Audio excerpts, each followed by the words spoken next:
আসসালামু আলাইকুম প্রিয় দর্শক, অন্য মঞ্চের আলাপচারিতায় আপনাদের সকলকে আমন্ত্রণ জানাচ্ছি। গুন্ডা আনতে চাইলে গুন্ডা আনা যায়, অসুবিধা হয় না। একজন আমাকে ধাক্কা দিয়েছেন, পাঞ্জাবে পড়া হয়, একজন ধাক্কা দিয়েছেন, তারপরে আমার লোক তো বসে থাকবেন, আমি তো একজন মহিলা, এবং পরে যখন আমার লোকজনকে মারধর করেছে আমার লোকজন জবাব দিয়েছে। সিম্পল।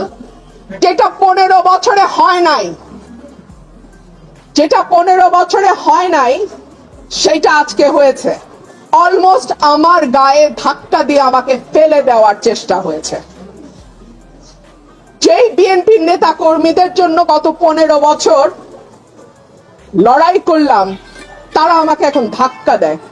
মানে বিজয়নগরের ভোটার সংখ্যা বা ব্রাহ্মণবাড়িয়া 3-এর ভোটার সংখ্যা 6,10,000, আর আমাদের যেটা সরাইল আশুগঞ্জ সেখানে ভোটার সংখ্যা 4,20,000-এর মতো, আর এই 3টে ইউনিয়নের ভোটার হচ্ছে 1 লক্ষ।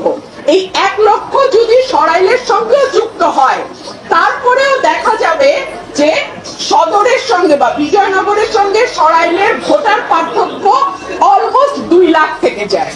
তো এত বড় একটা আসন সদর বা বিজয়নগর, সেই আসনটা অযৌক্তিক। বরং সরাইলের সাথে যদি 3টা ইউনিয়ন চলে আসে তাহলে ভোটার সংখ্যায় একটা ব্যালেন্স তৈরি হয়।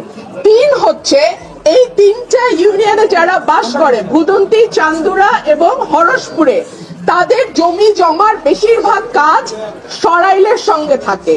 সো তাদের জমির রেজিস্ট্রি থেকে শুরু করে অন্যান্য যে দাপ্তরিক কাজ, সেটা সরাইল ইউনিয়নে গিয়ে করতে হয়, সরাইল উপজেলায় গিয়ে করতে হয়। সে কারণে আমি বলেছি এই 3টা ইউনিয়নকে সরাইলের সঙ্গে যুক্ত করে দেয়া হোক। আরেকটা কথা, 3টা ইউনিয়নের লোকজন যদি বিজয়নগরে যায়, তাদের যাতায়াতের সময় লাগে অলমোস্ট 1.5 থেকে 2 ঘন্টা, আর যদি তারা সরাইলে আসে তাদের সময় লাগে 15 থেকে 20 মিনিট। তাহলে আপনারাই বলেন, যে 3টা ইউনিয়ন বিজয়নগরে যেতে 1.5 ঘন্টা লাগে, আর যদি 10 মিনিট 15 মিনিটে তারা সরাইলে আসতে পারে, তাহলে তাদের কোথায় থাকা উচিত? সরাইলে থাকা উচিত নাকি বিজয়নগরে থাকা উচিত? এই প্রশ্নগুলোই আমি নির্বাচন কমিশনে তুলেছিলাম। অত্যন্ত দুঃখজনক ব্যাপার হলো এখানে একটি মারামারি হয়েছে। আমি যেহেতু একজন আইনজীবী, আমি মনে করেছি আমার কেস আমি নিজেই প্রেজেন্ট করব। সো আমার কেস আমি প্রেজেন্ট করেছি। আমি আশা করেছিলাম নির্বাচন কমিশনের সম্মানের দিকে তাকিয়ে ব্রাহ্মণবাড়িয়া 3-এ যারা আছে তারা গুন্ডা পান্ডা নিয়ে ঢুকবে না নির্বাচন কমিশনে। বাট আনফরচুনেটলি আমি দেখলাম ব্রাহ্মণবাড়িয়া 3-এ যিনি প্রার্থী, তিনি তার সদল বলে 20-25 জন মিলে গুন্ডা পান্ডার মতন তারা সেখানে আচার আচরণ করলেন। অত্যন্ত দুঃখজনক, অত্যন্ত লজ্জাজনক, এবং আমি মনে করি এটা কমিশনের যে ভাবমূর্তি, যে গাম্ভীর্য এবং যে সম্মান, সেইটার সঙ্গে এটা যায় না। আমি আপনাদেরকে কিছু ছবি দেখাচ্ছি। তারা এলাকায় বিভিন্ন মানুষকে কিভাবে পিটিয়ে পিটিয়ে তারা স্বীকারোক্তি আদায় করেছে। So this is their nature.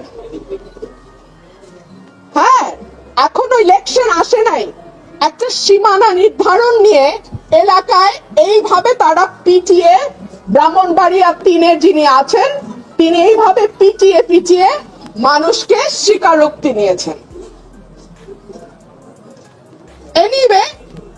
Anyway নির্বাচন কমিশনে আমরা প্রেজেন্ট করেছি। ভৌগোলিক দিক বিবেচনায়, জনসংখ্যা বিবেচনায় এবং সকল কিছুর বিবেচনায় আমি আশা করব নির্বাচন কমিশন যে সিদ্ধান্ত নিয়েছে সেটি সঠিক সিদ্ধান্ত, এবং সেই সিদ্ধান্তই নির্বাচন কমিশন বহাল রাখবে।